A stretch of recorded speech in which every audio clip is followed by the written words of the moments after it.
글로벌 코로나 바이러스 소식입니다. 매일 전 세계 새 감염자의 절반 이상이 발생하고 있는 인도의 감염 상황이 정말 심각합니다.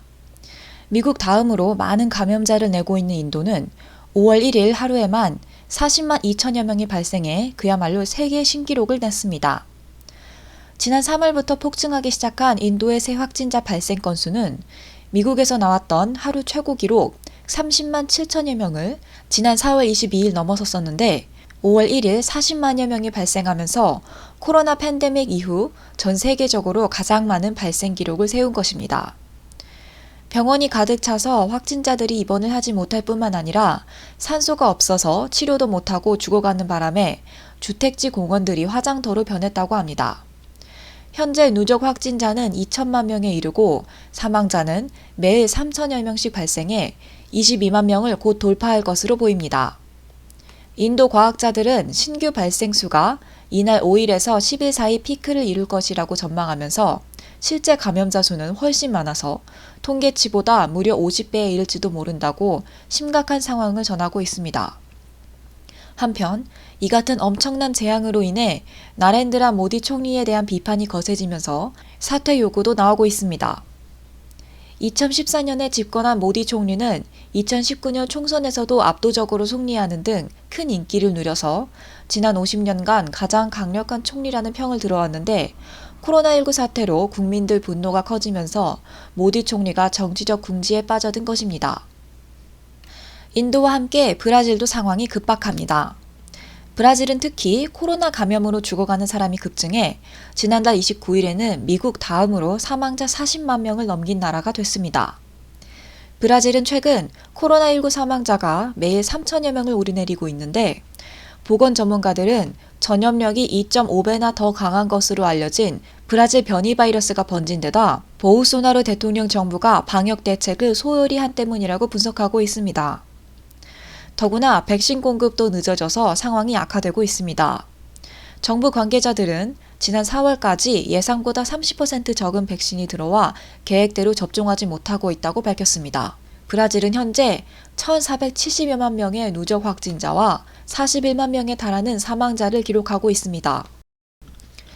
뉴욕 한인학부모협회가 미국에서 코로나 백신 접종을 마친 사람들은 한국에 입국할 때 2주간의 자가격리 의무를 면제할 수 있도록 미국 정부가 도와달라는 편지를 조 바이든 대통령에게 보냈다고 밝혔습니다.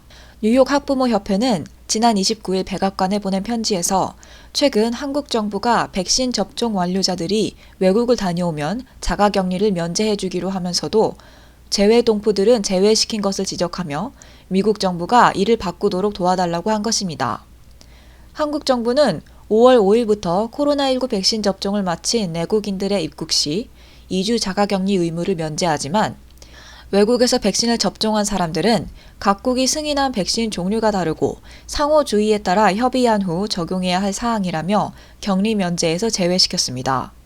이에 대해 뉴욕 한인학부모협회는 친족 방문이나 사업을 목적으로 모국을 방문할 때 고통스럽고 엄격한 2주간의 자가격리로 여행 시간을 낭비해야 한다고 주장하고 현재 한국에서 미국을 방문하는 사람들은 2주 자가격리가 없다고 밝혔습니다.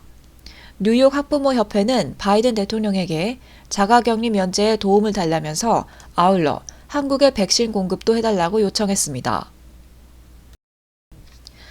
미국에서 생산된 코로나19 백신이 처음으로 멕시코에 이어 캐나다에도 수출을 시작했습니다. 로이터 통신은 미국 미시간주 칼라마주의 공장에서 생산된 화이자 백신이 이번 주 멕시코에 200만 회분 공급된다고 보도했습니다. 이어 AP통신도 5월 3일 캐나다에 공급되는 백신도 미국산이라고 전했습니다. 이와 관련해 애니타 아난드 캐나다 연방조달청장은 5월 3일자로 화이자 바이오엔테크 백신이 미국 캘러마주 생산시설에서 온다면서 5월 말까지 매주 200만 회분, 6월에는 매주 240만 회분을 화이자로부터 공급받을 예정이라고 확인했습니다. 캐나다는 화이자로부터 최대 7,600만 회분의 백신 구매 계약을 맺은 바 있습니다. 그동안 미국 내 생산 화이자 백신은 트럼프 행정부 때 맺은 계약에 따라 3월 31일까지 해외 수출이 금지되어 왔고 미국 이외의 다른 나라에 공급되는 화이자 백신은 주로 유럽 벨기에 공장에서 생산된 물량이었다고 합니다. 백신을 해외에도 적극 공급하라는 압력을 받고 있는 미국은 현재 1억 4천만 명 이상에게 백신 접종을 마치면서 여유가 생기자 백신 수출을 허용한 것으로 보입니다. 공원에서 사람이 실종된 한국과 미국의 미스터리 사건이 사람들을 안타깝게 하고 있습니다.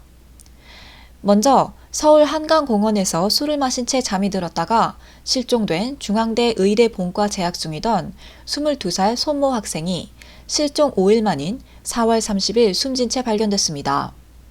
손 학생은 지난 4월 24일 밤 11시께부터 다음 날인 새벽 2시께까지 한강공원에서 친구와 술을 마신 뒤 잠이 든 것으로 알려졌는데 친구는 새벽 4시 30분께 잠에서 깨어 귀가했으나 손 학생은 어디론가 사라졌다고 합니다. 부모가 애타게 찾은 5일 만에 손 학생은 강에서 시신으로 발견됐는데 검안 결과 뒤통수에 상처가 있어 타살이 아닌지 경찰이 수사에 들어갔습니다. 친구 둘이 함께 있다가 한 사람은 집에 돌아가고 한 사람은 사라졌다가 수상한 주검으로 발견된 사건, 여러모로 이상한 점이 많아 수사 결과에 세인의 이목이 쏠리고 있습니다. 한편 미국에서는 지역 미인대회 우승자가 아침에 조깅하러 나간 뒤로 소식이 끊겨 경찰은 물론 누리꾼들까지 찾아 나섰습니다. 언론 보도에 따르면 텍사스주 댈러스의 어빙시 경찰은 지난 4월 27일 새벽 조깅을 위해 집을 나선 38살 여성 라션 메시가 집에 돌아오지 않는다는 신고를 받고 수사에 착수했습니다. 초등학생 두 자녀의 엄마이자 미세스 달러스 미인대회 우승자인 메시는 평소와 다르게 아이들 등교 시간이 지나도 돌아오지 않아 남편이 경찰에 신고했습니다. 그녀는 토목공학 박사이고 올 연말에는 댈러스 대표로 미세스 텍사스주 미인대회에도 참가할 예정인 매력적인 여성으로 몸 관리를 위해 꾸준히 운동을 해왔다고 합니다. 목격자들은 메시가 당일 아침 5시 반에서 7시 사이 근처 공원의 호숫가에 있었다고 했는데 가지고 있던 휴대전화도 추적이 불가능해 경찰과 공원 측은 각종 장비를 동원해 깊이가 최고 30m까지 달하는 호수를 중심으로 수색하고 있습니다. 하지만 행방이 묘연해 SNS에서도 그녀의 사진과 인상착의가 공유되며 제보를 요청하고 있습니다. 온타리오 주정부는 코비드-19로 인해 휴가를 필요로 하는 정규직 및 시간제 근로자들이 최대 3일의 유급 병가를 받을 수 있도록 하겠다고 밝혔습니다. 주정부의 유급 휴가 정책은 오는 9월까지 시행될 예정입니다.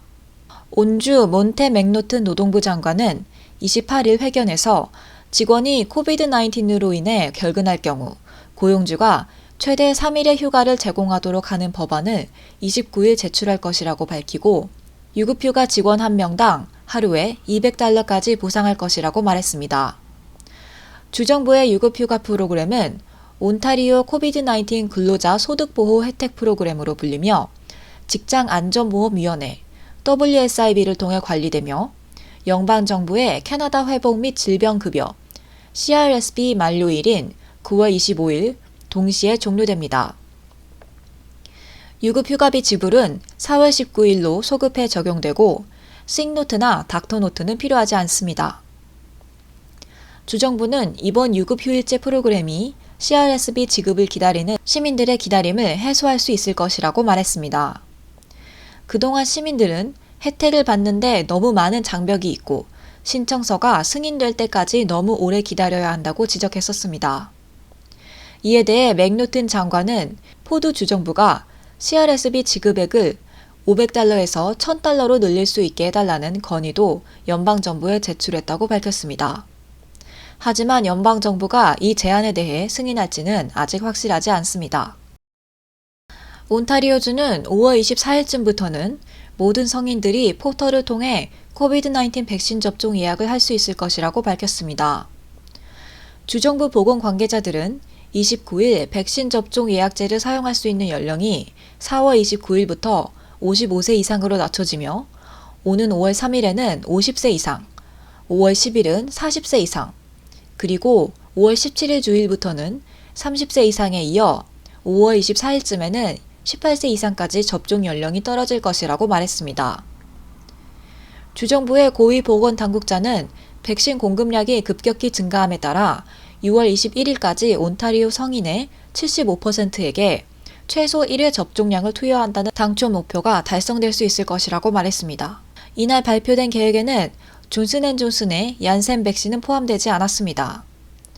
존슨앤존슨 백신은 30만 회분이 캐나다에 도착했으며 그중 11만 6천 회분이 온타리오로 배분될 예정이지만 어떻게 배정될 것인지는 아직 발표되지 않았습니다.